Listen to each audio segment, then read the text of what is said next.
오늘 하나님 말씀은 이사야 27장 2절부터 13절 말씀입니다.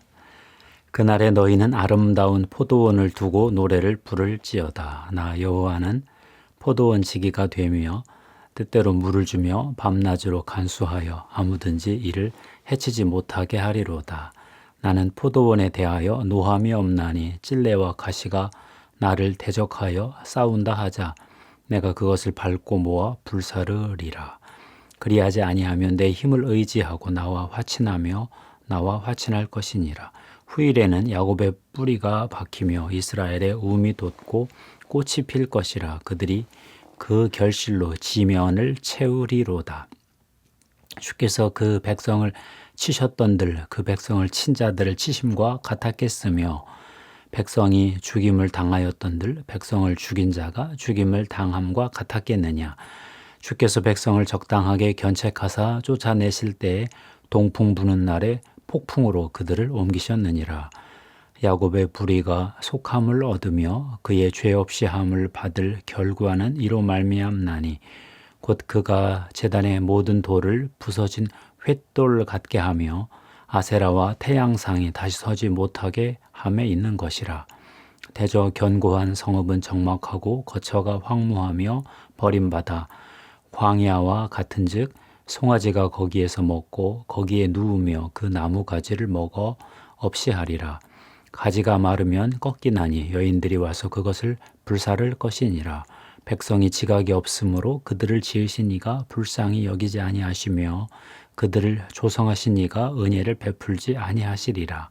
너희 이스라엘 자손들아, 그날에 여호와께서 창일하는 하수에서부터 애굽 시내에까지 과실을 떠는 것 같이 너희를 하나하나 모으시리라.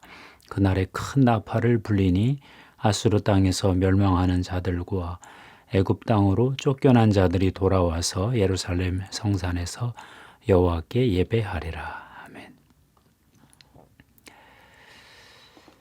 하나님이 인간에 대해서 진노하시는 분이다, 이렇게 생각하는 분들이 많습니다. 우리가 듣는 그 복음 이야기는 대개 이렇죠. 하나님은 인간의 죄에 대해서 화를 내신다. 하나님은 우리 모두를 처벌할 권리와 의무를 갖고 있다. 우리는 죄를 짓고 지옥의 영원한 형벌을 향해 가고 있다. 그런데 이 진노의 하나님이 자신의 분노를 죄 없는 누군가에게 돌리기로 결정하셨다. 하나님의 아들이다. 아들이 십자가의 죽음으로 하나님의 진노가 풀렸다. 우리는 더 이상 끔찍한 운명, 지옥의 운명을 맞이하지 않아도 된다. 이것을 믿기만 하면 우리는 안전할 것이다. 다 맞는 말입니다. 복음을 희생제물, 예수 그리스도 십자가를 희생제물로 설명한 탁월한 버전이죠.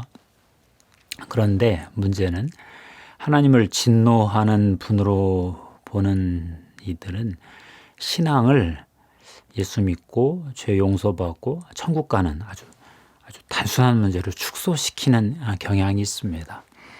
하나님은 분명 인간의 죄에 대해서 진노하시죠. 우리 죄를 기뻐하실 리가 없죠. 우리를 사랑하니까 하나님의 아들을 우리 죄를 대신하는 제물로 삼으신 것 맞습니다. 그런데 하나님의 그 분노가 우리에게 부정적 영향을 줍니다. 하나님을 항상 두려워하게 하고 나의 죄에 대해서 하나님이 허락하신 것보다 더 무서운 죄책감을 갖게 하죠.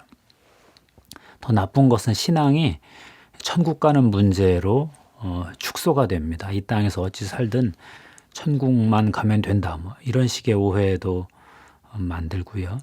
신앙이 사후 세계를 위한 영적 보험 정도로 이해가 되죠. 이런 하나님 이해, 진노하시는 하나님 이해로 충분한가? 오늘 말씀은 아니라고 그럽니다. 나는 포도원에 대하여 노함이 없나니, 4절 말씀이지요. 본래 하나님은요, 훼손된 창조 세계를 회복하시는 분으로 성경에 등장하십니다.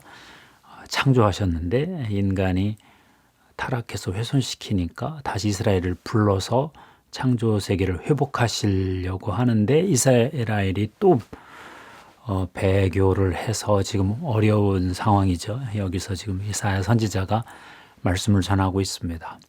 오늘 본문 말씀을 보면 이스라엘의 하나님은 포도원에서 포도나무를 기르는 그 농부로 나와요. 하나님은 포도나무를 돌보십니다.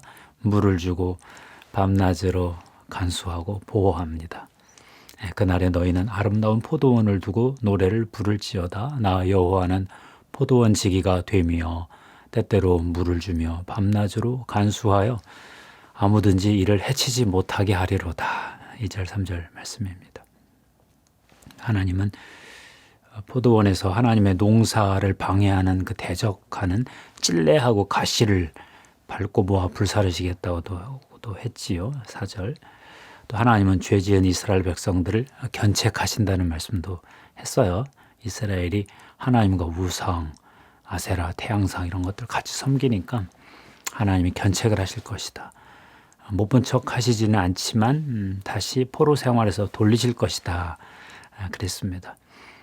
이스라엘을 심판하는 아수르나 바벨론처럼 이스라엘을 완전히 멸망시키는 것이 아니라 다시 회복시키실 것이다.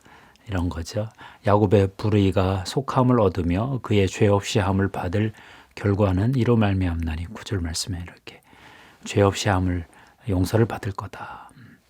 나중에 다시 다 모을 거다. 너 이스라엘 자손들아 그날에 여호와께서 창이라는 하수 유프라테스에서부터 애굽 시내 나일강까지 과실을 떠는 것 같이 너희를 하나하나 모으시리라. 그날에 큰 나팔을 불리니 아수르 땅에서 멸망하는 자들과 애굽 땅으로 쫓겨난 자들이 돌아와서 예루살렘 성산에서 여호와께 예배하리라. 결국 오늘 말씀 보면 이스라엘에 대한 하나님의 형벌은 수단입니다. 심판의 목적은 회복이고요. 그러니까 하나님의 분노는 하나님의 그 사랑의 또 다른 표현인 거죠. 선지서에 하나님의 심판 분노하시는 이야기가 참 많이 나옵니다. 근데 그것이 배후에는 그 사랑으로 인해서 어쩔 줄 몰라서 화가 나셔서 하는 모습이지 우리 인간들이 생각하는 그 막 폭발하는 분노하는 그런 인격은 아니라는 것입니다. 하나님이 창조 세계를 회복하시기 위해서 결국 던진 카드는 하나님의 아들 예수 그리스도가 이 땅에 오심이었습니다. 하나님은 그 예수 그리스도의 십자가와 부활을 통해서 이 창조 세계를 새롭게 하시는 첫 단계에 이제 착수를 하셨습니다. 하나님은 이스라엘에 메시아를 보내어 이스라엘을 회복시키셔서 회복된 이스라엘을 통해서 세 열방을 구원하고 싶으셨습니다. 그랬는데 이스라엘이 자신들의 메시아를 십자가에 못 박았죠. 이스라엘 중에 남은 자 일부 사도들과 부활의 증인 500여 명 그들이 예수를 메시아로 받아들이고 예수 그리스도를 믿게 되었습니다. 그분이 승천하신 후에 그들은 교회 공동체로 모였고 주님은 그들 안에 성령을 부으셔서 이들에게 부활의 증인 되는 그 사명을 맡겼죠. 그래서 이 부활은 하나님의 창조 세계 회복 프로젝트의 새 창조의 첫 단계다 이렇게 봅니다. 바울이 아테네 시민들에게 이렇게 말했습니다. 이제는 어디든지 사람에게 다 명하사 회개하라 하셨으니 이는 정하신 사람으로 하여금 예수 그리스도 천하를 공의로 심판할 날을 작정하시고 이에 그를 죽은 자 가운데서 다시 살리신 것으로 부활로 모든 사람에게 믿을 만한 증거를 주셨음이니라. 사도행전 17장 30절 31절 말씀입니다. 부활은 하나님의 세상 회복을 위한 믿을 만한 증거라는 것입니다. 죽음에서 다시 살아나신 예수 그리스도니 그분을 보면 새 창조가 시작이 되었구나 이렇게 봐도 된다는 것 아니겠습니까? 한국에서 부활의 복음을 잘 전하기로 유명한 교회가 하나 있습니다. 춘천 한마음교회 김성로 목사님이 잘 이끌고 계십니다. 최근 그 교회가 부활의 주를 만난 사람들이라는 책을 출판했어요. 그 부제가 재밌습니다. Real Christian 춘천 한마음교회 부활 신앙 이야기. 2013년 10월부터 18년까지 C채널 간증 프로그램에 그 교회 성도들이 쭉 출연했는데 그 간증 이야기를 이렇게 모은 것 같아요. 그 첫 번째 나온 분이 참 파격적이었습니다. 문성주라는 49세 남성 성도이신데요. 중학교 졸업 후에 조폭세계에 들어가서 20여 년 암흑 생활을 하셨습니다. 술집, 사채, 돈 걷는 거, 수금 생활, 도박, 마약 중독, 경마 도박 중독 이렇게 고생을 하시다가 이혼하시고 인생이 다 이제 망가질 대로 망가져서 이제 자포자기하고 있는데 이혼한 아내가 춘천 한마음교회에서 부활의 복음을 듣고 회심한 다음에 남편을 전도한 것입니다. 긴 망설임 끝에 이제 고민하고 말씀 안에서 흔들리다가 이제 부활의 주님을 만났어요. 그리고 이분이 중독에서 깨끗하게 해방이 되었습니다. 심리학자들이 불가능하다고 보는 중독, 해방 이 문제를 이분이 복음으로 부활의 복음으로 경험을 해냈습니다. 이혼한 아내와 재결합하고 학원 운전기사로 최초의 직업 생활을 하고 조폭세계 친구들에게 전도하고 많이 미친놈 소리 듣고 이분의 주로 사역의 복음 전도의 대상은 학원 아이들, 소년원에 있는 아이들입니다. 자기가 저 나이 때 복음을 받았으면 인생이 이렇게 안 망가졌을 텐데 하는 그 안타까운 마음을 가지고 학원 아이들 운전하면서 복음 전하고 소년원 가서 복음 전하고 그렇게 위대한 복음 전도자가 된 것입니다. 본인이 새 창조되고 다음 세대 아이들에게 부활의 복음을 전하면서 하나님의 창조 세계 회복에 이분이 사역자로 쓰임 받는 거죠. 예수가 시작한 이 새 창조의 포도원에서 천국의 열매 맺는 포도나무가 되는 것이 이제 우리들의 임무겠죠. 하나님은 열매를 맺는 포도나무를 통해서 포도원을 회복시키시고 계십니다. 하늘은 이미 하나님의 통치가 다 실현되죠. 이 땅에도 이제 하나님의 통치를 완성하시기 위해서 자꾸 포도나무를 키우시고 열매를 맺게 하시는 것입니다. 하나님은 본인이 뚝딱뚝딱 다 하실 수 있죠. 창조주시니까 무에서 유를 창조한 분이니까. 그렇지만 세계 경영 회복은 우주의 곡식과 협력하시고 씨를 은밀하게 자라게 하시고 인간을 공동 창조자로 부르셔서 인간과 함께 이 일을 이루십니다.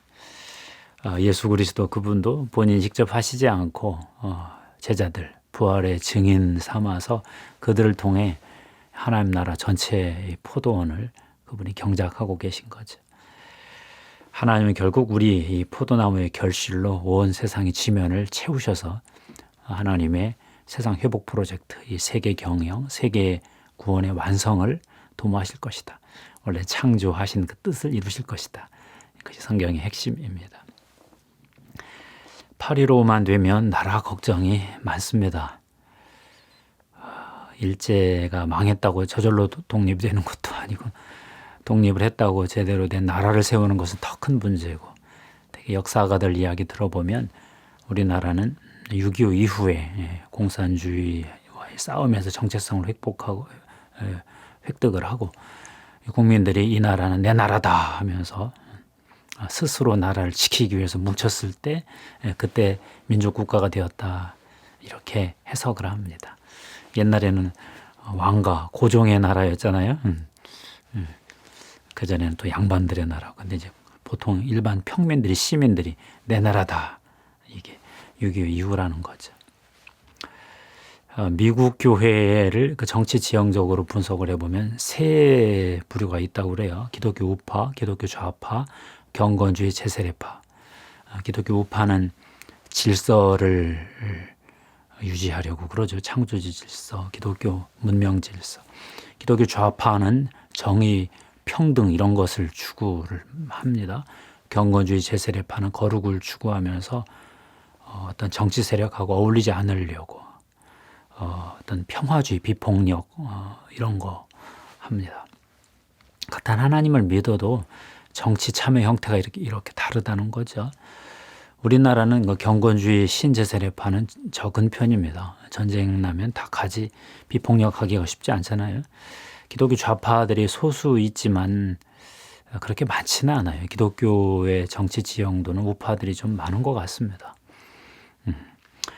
그런데 우리나라가 최근에 이제 정권이나 일반 시민사회가 진보적으로 많이 쏠리다 보니 교회가 저절로 소수파가 돼버려서 요즘 좀 많이 교인들 중에 나이 드신 분들은 힘들어하는 분들이 많습니다. 젊은 분들은 아직 그렇게까지 중요하게 이 문제를 보진 않지만요. 그러다 보니 교회 안에 정치 문제로 분노가 많고 정권에 대한 막 그냥 부글부글 끓는 불평불만이 많죠. 그런데 이럴 때일수록 우리가 하나님의 포도원 경영에서 열매를 맺는 포도나무가 되기 위해서 정치에 대한 과잉 기대를 하지 말아야 될 필요가 있습니다. 아무리 정치가 중요해도 하나님보다 더 중요하지는 않습니다. 아무리 정권이 반기독교적으로 나온다고 하더라도 하나님이 어디 가시는 것도 아니고 성령님이 우리 안에서 역사 안 하시는 것도 아니지고 다수결 정치가 중요하지요. 자유민주주의 질서, 헌법 체제가 중요하긴 하지만 정치로 인간의 문제, 사회 문제 해결하기 쉽지 않습니다. 저는 뭐 장애물만 안 돼도 다행이다 그렇게 생각합니다. 정치 실천을 하기는 해야 하는데 한국 사회에서 기독교는 이미 소수로 가고 있습니다. 그러니 시민사회의 중도적인 세력들을 하고 연합해야 되는데 이런 일이 앞으로 큰 문제입니다. 교회 안에서 목소리 높여봤자 우리 소리 들어줄 사람들이 점점 줄어들고 있습니다. 교회 이야기를 더 이상 정권들이 듣지 않습니다. 옛날 보수 정권은 듣는 척은 했는데 이런 소수 상황에서 교회는 정치 투쟁보다는 비정치적인 공적인 영역에서 하나님의 세상 회복 프로젝트, 하나님 나라 프로젝트에 더 열심히 참여를 해야 된다. 물론 정치 참여도 하긴 하고요. 말만 무성한 교회가 아니라 작은 일이라도 열매를 맺는 교회, 하나님 나라 회복 프로젝트를 이 땅에서 구현하는 그런 교회, 하나님의 뜻이 하늘에서 이루어진 것 같이 이 땅에서도 이루어지는 일을 위해 열심을 내는 교회, 복음 전도를 뿐만 아니라 이 사회의 약자를 돌보고 문화를 일으키고 다음 세대가 하나님 나라를 살 수 있는 기틀을 마련하는 그런 열매를 맺는 공동선을 위해서 공공선을 위해서 합리적인 기독교 대안을 시민운동으로 전개하는 그런 능력 키우는 것 이런 것들을 이제 앞으로 애를 써야 할 때입니다. 한 번만 정치에 투표해놓고 그 뒤로는 나몰라라 하면은 희망이 없습니다. 기독교 시민운동을 우파좌파를 넘어서 하나님 나라 회복 프로젝트로 해야 될 때가 되었습니다. 광장에서 소리 높인다고 해결될 문제는 아닌 것 같습니다. 긴 과정 같고 미국의 예를 들어서 기독교 우파든 기독교 좌파든 경건주의 제세례파든 서로 너무 적대시하지 말고 교회 바깥에 있는 사람들하고 대결은 하되 악마화하지 말고 그런 예수 그리스도의 성품을 닮은 단호하지만 그럼에도 온유한 어떤 그런 방식의 어떤 정치 참여 또 비공식적 공적 영역에서의 어떤 하나님 나라 실천 운동 이런 것들이 필요할 때다.